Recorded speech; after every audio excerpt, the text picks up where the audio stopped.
guys, ito ay isang crater volcano dito sa Iceland. Ang pangalan ay Kirid Crater dito sa Iceland. Kirid Volcano Crater ay lake located sa Grimmanes area in South Iceland. It's one of the most visually stunning geological wonders dito sa country ng Iceland. Ayan.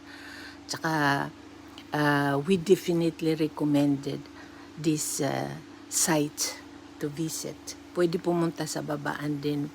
Pwede rin mag walk around at the top. Enjoy! Ciao, ciao!